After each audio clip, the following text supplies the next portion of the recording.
akan membahas mengenai pengertian dari teks deskripsi. Yang pertama yaitu menurut Nurfida pada tahun 2019 menyatakan bahwa teks deskripsi itu merupakan teks yang menggambarkan atau melukiskan sesuatu yang akan diungkapkan oleh penulis, sehingga pembaca atau yang mendengar seolah-olah melihat sendiri objek yang telah dibicarakan, meskipun pembaca atau pendengar belum pernah menyaksikan sendiri. Definisi lain dari teks deskripsi yakni teks deskripsi merupakan suatu bentuk teks yang melukiskan suatu objek berupa orang, benda, tempat, kejadian, dan sebagainya dengan kata-kata dalam keadaan yang sebenarnya. Ini menurut Jamal pada tahun 1998. Sedangkan pengertian dari teks deskripsi menurut para ahli yang lain yaitu menurut Mahsun dalam Rahmadani pada tahun 2022 menyatakan bahwa teks deskripsi itu adalah suatu gambaran objek, benda secara individual berdasarkan ciri fisiknya, dan gambaran yang dipaparkan hendaklah spesifik menjadi ciri keberadaan objek yang digambarkan. Kemudian, teks deskripsi menurut Harsiati dan kawan-kawan pada tahun 2017 adalah teks deskripsi adalah teks yang berisi tentang uraian deskriptif dan personal mengenai suatu objek yang digambarkan secara mendalam melalui kata-kata berdasarkan perspektif penulisnya. Kemudian, ada pendapat lain yang juga mengemukakan pendapatnya mengenai teks deskripsi ini, yakni Subarna dan kawan-kawan pada tahun 2021. Nah, menurutnya, teks deskripsi ini dapat didefinisikan sebagai teks yang berisi gambaran sesuatu yang sesuai dengan realita, sehingga pembaca itu seolah-olah dapat menggunakan berbagai alat indera ketika membacanya seperti yang dirasakan oleh penulisnya. Kemudian kita beralih ke contoh. Teman-teman di sini bisa lihat di gambar yang telah saya sampaikan, yang telah saya tampilkan. Di atas kiri ini ada pemandangan dari pantai Parangtritis. Teman-teman silahkan melihat secara detail gambar dari cuplikan yang telah saya sampaikan. Di sini ada bahasanya gimana ya? Ini merupakan delman, kemudian juga ada pantai dan suasana senja. Kemudian di sini di gambar yang bawah itu ada pantai dalam keadaan sepi, tidak terlalu ramai pengunjung. Kemudian bagaimana suasananya ketika pagi atau siang ini. Gambaran videonya silakan disimak dengan benar. Salah satu andalan wisata kota Yogyakarta adalah Pantai Parangtritis. Tepatnya, Pantai Parangtritis berada di Kecamatan Kretek, Bantul, Daerah Istimewa Yogyakarta. Pantai ini terletak sekitar 27 km arah selatan Yogyakarta. Pemandangan Pantai Parangtritis sangat memesona. Di sebelah kiri terlihat tebing yang sangat tinggi. Di sebelah kanan kita bisa melihat batu karang besar yang seolah-olah siap menjaga gempuran ombak yang datang setiap saat. Pantai bersih dengan buih-buih putih bergradasi abu-abu dan kombinasi hijau sungguh elok. Kemolekan pantai serasa sempurna di sore hari. Di sore hari, kita bisa melihat matahari tenggelam yang merupakan saat sangat istimewa, lukisan alam yang sungguh mempesona. Semburat warna merah keemasan di langit dengan kemilau air pantai yang tertimpa matahari sore menjadi pemandangan yang memukau. Rasa hangat berbaur dengan lembutnya hembusan angin sore melengkupi seluruh tubuh. Seakan tersihir kita menyaksikan secara perlahan matahari seolah-olah masuk ke dalam hamparan air laut. Banyaknya wisatawan yang selalu mengunjungi pantai ini membuat pantai ini tidak sepi dari pengunjung. Di Pantai Parangtritis ini, kita bisa menyaksikan kerumunan anak-anak bermain pasir. Tua muda menikmati embusan segar angin laut. Kita juga bisa naik kuda ataupun angkutan sejenis andong yang bisa membawa kita ke area karang laut yang sungguh indah. Nah, setelah teman-teman mendengarkan dan menyimak video yang sudah saya sampaikan, cobalah menjawab pertanyaan berikut ini. Yang pertama, di mana letak pantai Parangtritis? 2. Apa yang terlihat di sebelah kiri dan kanan pantai Parangtritis? 3. Apa yang membuat sore hari di Pantai Parangtritis menjadi saat yang istimewa? 4. Apa aktivitas yang biasa dilakukan oleh pengunjung di Pantai Parangtritis? Sebutkan 2 saja di antaranya. Kemudian yang terakhir yaitu bagaimana suasana pantai saat sore hari menurut teks. Jelaskan dengan singkat. Setelah itu, teman-teman boleh lihat pada gambar yang saya tampilkan, yakni mie tiaw Pontianak. Makanan yang banyak sekali dijual di pinggiran jalan di kota Pontianak. Teman-teman boleh melihat bagaimana tampilan dari mie tiaw. Di situ ada daging, ada sayuran, kemudian juga ada mie, dan bagaimana tampilan dari secara keseluruhannya. Setelah teman-teman melihat dengan detail, dengan secara spesifik, dan mengingat bagaimana, dan serta membayangkan bagaimana kemudian rasanya ketika teman-teman santap, maka teman-teman bisa menonton video yang akan saya tampilkan berikut ini. Mie tiaw khas Pontianak. Sepiring mie tiaw yang masih mengepul asapnya, aromanya langsung menggoda sejak pertama kali disajikan. Minyak lebar dan pipih, berwarna putih kecoklatan, mengkilap sedikit karena ada minyak yang melapisi permukaannya. Saat kita mengaduknya, terasa bagaimana tekstur mie yang lembut dan kenyal. Irisan daging sapi tersebar di antara tumpukan mie dengan potongan sawi hijau segar dan kecambah yang masih renyah. Wangi bawang putih goreng dan kecap manis begitu terasa, memberikan aroma yang manis dan gurih. Saat dicicipi, rasanya benar-benar nikmat. Mie yang lembut langsung terasa penuh rasa, menyerap bumbu kecap manis dan sedikit pedas dari lada. Potongan daging sapinya empuk dan berbaur dengan rasa bawang yang kuat. Sang penikmat bisa langsung merasakan sedikit renyah dari kecambah yang masih garing, menambah tekstur yang berbeda di setiap gigitan. Tetesan minyak yang tersisa di daerah piring bercampur dengan bumbu, memancing kita untuk terus menyantapnya. Setiap suapan mie tiaw ini seperti memadukan rasa manis, gurih, dan sedikit pedas dengan sempurna.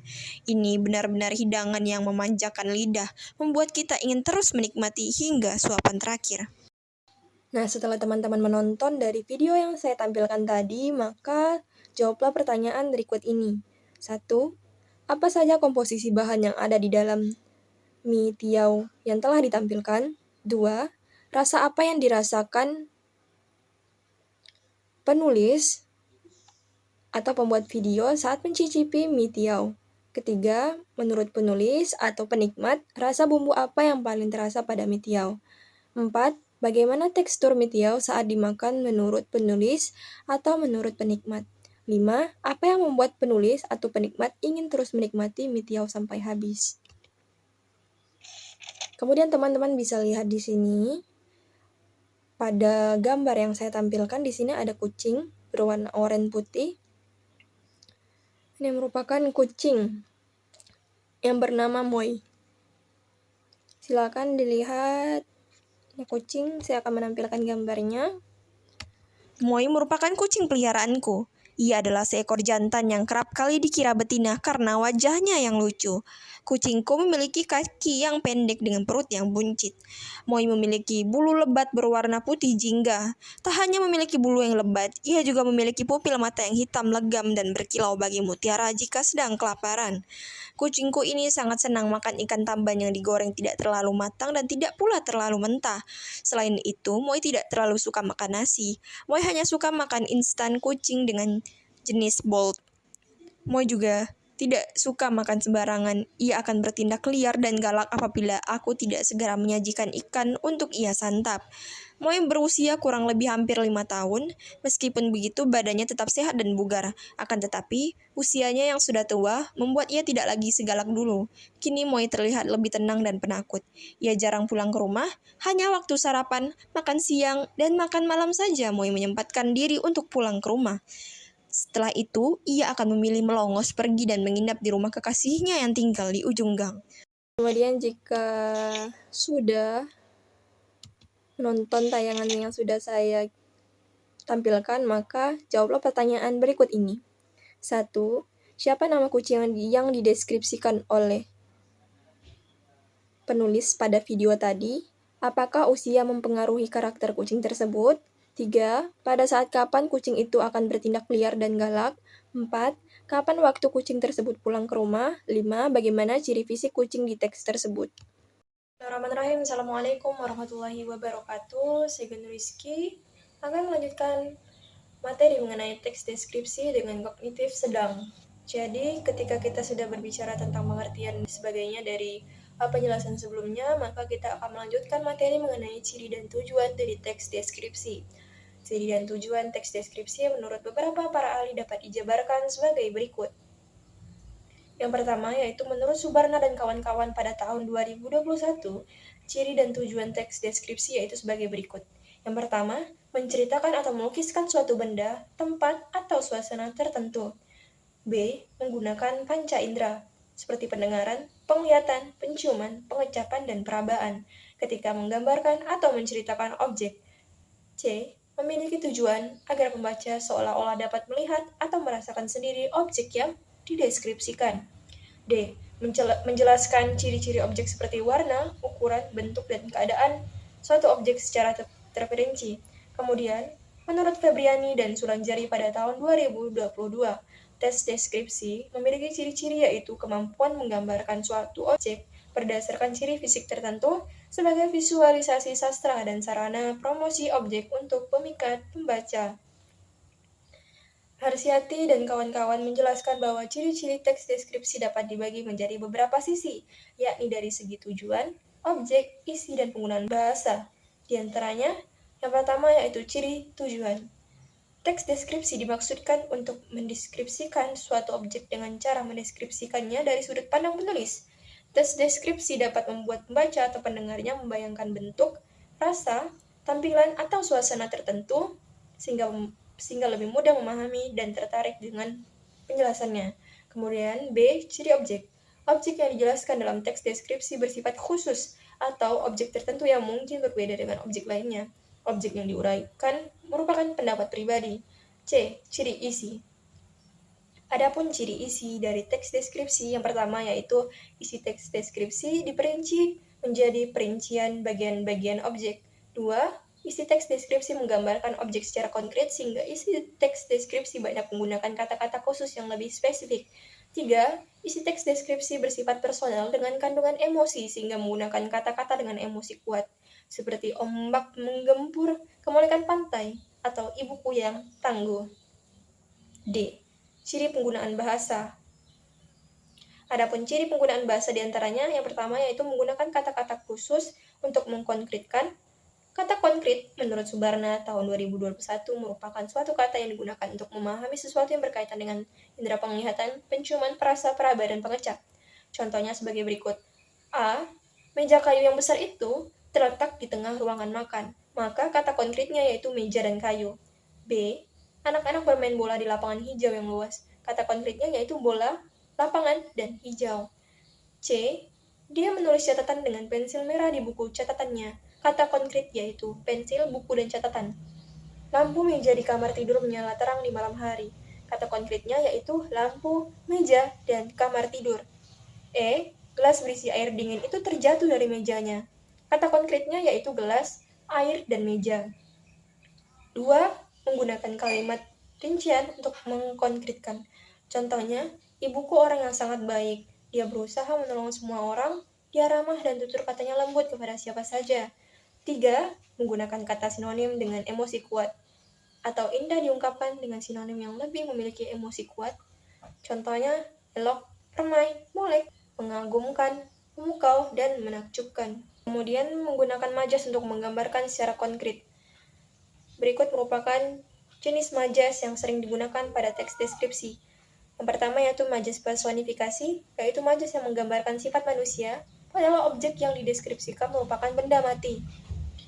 Contohnya, pasir pantai lembut seperti bedak bayi, hamparan laut biru toska seperti permadani indah, kemudian angin pantai yang lembut mengelus wajah kita. Yang contoh kedua yaitu majas asosiasi, yaitu gaya bahasa yang memiliki bentuk yang sering dianggap sama tetapi sebenarnya berbeda. Contohnya, wajahnya bersinar terang mirip seperti bulan purnama, artinya berseri-seri. Tetapi wajah kan tidak bisa disamakan dengan bulan, gitu. Kemudian menggunakan kalimat rincian. Contohnya, terumbu karang berwarna-warni, ada terumbu karang jingga, abu-abu, hijau, dan muda. teks deskripsi yang menggunakan kata ganti orang. Contohnya, kucingku, ibuku, dan Anda. Kemudian kita beralih ke tujuan teks deskripsi. Menurut Subarna dan kawan-kawan pada tahun 2021, teks deskripsi dimaksudkan untuk mendeskripsikan suatu objek dengan cara mendeskripsikannya dari sudut pandang penulis. Teks ini dapat membuat pembaca atau pendengarnya membayangkan bentuk, rasa, tampilan, atau suasana suatu tempat atau peristiwa sehingga lebih mudah memahami atau tertarik terhadap penjelasannya. Setelah mendengar tentang ciri-ciri dan tujuan dari teks deskripsi, maka selanjutnya kita beralih ke kegiatan 2, yaitu menganalisis informasi teks deskripsi. Silakan simak video berikut ini. Hai, selamat datang di perpustakaan kampus kita. Aku akan menunjukkan beberapa bagian dari perpustakaan ini agar kamu bisa lebih familiar dengan lingkungan di sini. Di sini, kamu bisa melihat ada kursi-kursi yang diatur secara melingkar yang biasa digunakan untuk berdiskusi. Ada area resepsionis yang terletak di dekat pintu masuk sebelah kanan. Di belakang meja resepsionis ada beberapa petugas yang siap membantu jika kamu memerlukan bantuan dengan peminjaman buku atau informasi tentang koleksi perpustakaan. Setelah melewati resepsionis, di depan meja resepsionis kamu akan menemukan meja untuk mengisi daftar pengunjung menggunakan komputer. Di lantai ini pula, kamu dapat melihat ruangan di sebelah kanan dan musola di belakang. Buku-buku koleksi terletak di lantai 2 dan 3 yang luas dengan rak-rak buku yang tinggi penuh dengan berbagai koleksi buku dari berbagai disiplin ilmu. Setelah menaiki tangga tiap lantainya, di sebelah kanan ada area membaca dengan meja dan kursi yang nyaman. Di sini, banyak mahasiswa yang duduk dengan tenang, membaca atau belajar. Sementara di sebelah kiri, terdapat area yang dilengkapi dengan komputer yang bisa digunakan untuk mencari informasi mengenai judul buku. Ada juga beberapa sudut belajar kelompok di sudut-sudut ruangan. Jangan lupa untuk memeriksa area koleksi referensi buku fiksi yang terletak di lantai 3 bagian belakang. Di sana, kamu akan menemukan berbagai novel yang menarik untuk dibaca. Seluruh ruangan perpustakaan dikelilingi jendela besar yang membiarkan cahaya alami masuk, menciptakan suasana yang nyaman dan cerah. Setelah menyimak video tadi, maka selanjutnya simaklah video mengenai Masjid Raya Mujahidin. Hai, selamat datang. Aku mau menunjukkan masjid raya yang ada di kota kita. Ayo ikuti aku. Di depan kamu, terlihat masjid raya dengan arsitektur yang megah dan menawan. Masjid ini memiliki kubah besar berwarna kuning keemasan yang dikelilingi oleh beberapa menara tinggi yang menjulang ke langit.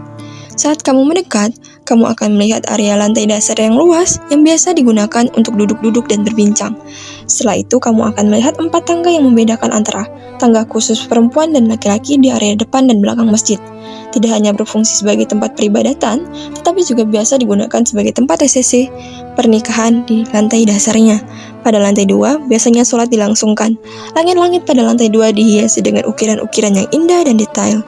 Di sana juga terdapat sajadah hijau yang empuk dan ornamen-ornamen emas di langit-langit. Di tengah ruangan sholat, terdapat mihrab yang didekorasi dengan kaligrafi Arab yang menawan, menandakan arah kiblat. Di sisi masjid ada area wudhu yang bersih dilengkapi dengan keran dan tempat cuci kaki. Jangan lupa untuk melihat taman yang terletak di sekitar masjid.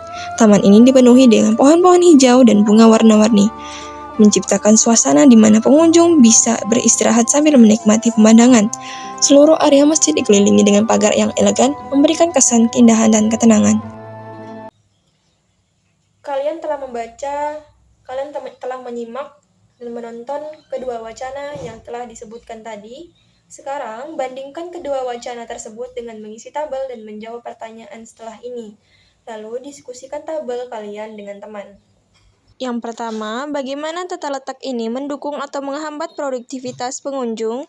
Pertanyaan kedua, apakah ada perbedaan dalam cara kedua tempat ini memfasilitasi interaksi antar pengunjung? 3. Bagaimana kata-kata konkret ini membantu pembaca memvisualisasikan tempat-tempat tersebut? Dan terakhir, menurut kalian apa yang menjadikan tempat tersebut menarik untuk dikunjungi? Selanjutnya, silahkan tonton video berikut ini. Teks selanjutnya yaitu Bunga Rafflesia arnoldi. Bunga Rafflesia arnoldi yang terkenal sebagai bunga terbesar di dunia merupakan salah satu keajaiban alam yang unik dan langka. Rafflesia arnoldi tumbuh di hutan-hutan tropis di Sumatera dan Kalimantan, khususnya di kawasan hutan yang masih alami dan lembab. Bunga ini sangat langka dan hanya mekar selama beberapa hari. Bunga ini memiliki diameter yang bisa mencapai hingga 1 meter dan berat sekitar 11 kg, menjadikannya sangat mencolok di hutan tropis tempat ia tumbuh. Meski dikenal karena ukurannya yang luar biasa, bunga ini terkenal dengan aroma yang khas, menyerupai bau daging busuk yang membuatnya dijuluki sebagai bunga bangkai. Bentuk bunga Rafflesia arnoldii sangat khas, terdiri dari 5 kelopak besar yang tebal dan berdaging. Kelopak ini berwarna merah tua dengan bintik-bintik putih atau kekuningan yang tersebar di seluruh permukaannya, memberikan tampilan yang dramatis dan eksotis. Pada bagian tengah bunga terdapat lubang besar yang dikenal sebagai cakram, tempat organ reproduksi berada. Di sekitar cakram, terdapat tonjolan-tonjolan kecil yang menyerupai duri-duri yang tumpul, berfungsi sebagai perangkap serangga yang datang tertarik oleh bau busuk yang dihasilkan bunga ini. Burung cendrawasih. Burung cendrawasih yang sering dijuluki sebagai burung surga merupakan salah satu burung yang paling indah yang ada di dunia. Burung ini terkenal dengan bulu-bulunya yang berwarna-warni dengan ekor panjang yang mempesona. Ukuran tubuh burung ini bervariasi, mulai dari 15 hingga 44 cm, tergantung pada spesiesnya, tetapi semuanya memiliki pesona yang tak tertandingi. Pada bagian kepala, burung cendrawasih jantan memiliki bulu-bulu lembut berwarna kuning emas yang menyala terang, kontras dengan bulu hijau zamrud yang menutupi wajah dan lehernya. Di bagian dadanya, tampak bulu coklat kemasan yang lebat dan mengkilap, menambah keanggunan penampilannya. Sementara itu, bulu-bulu ekor burung jantan yang memanjang bisa mencapai lebih dari setengah panjang bulunya. Menjuntai indah dengan warna putih bersih atau ungu kebiruan, bergelombang saat ia terbang atau memamerkan tarian untuk memikat betina. Sayap burung ini dihiasi bulu-bulu hitam dan coklat gelap yang kuat, tetapi tetap terlihat ringan saat ia mengepakkan sayapnya di udara. Ketika terbang, burung ini melayang dengan anggun, seolah meluncur di atas perpohonan hutan yang lebat. Kicauannya pun sangat khas, berbeda dengan nada-nada tinggi dan melengking seakan menyuarakan keindahan hutan Papua tempat ia tinggal. Kalian telah mendengarkan, menyimak, dan menonton video tadi. Sekarang bandingkan kedua wacana yang sudah kalian tonton dengan mengisi tabel dan menjawab pertanyaan berikut ini.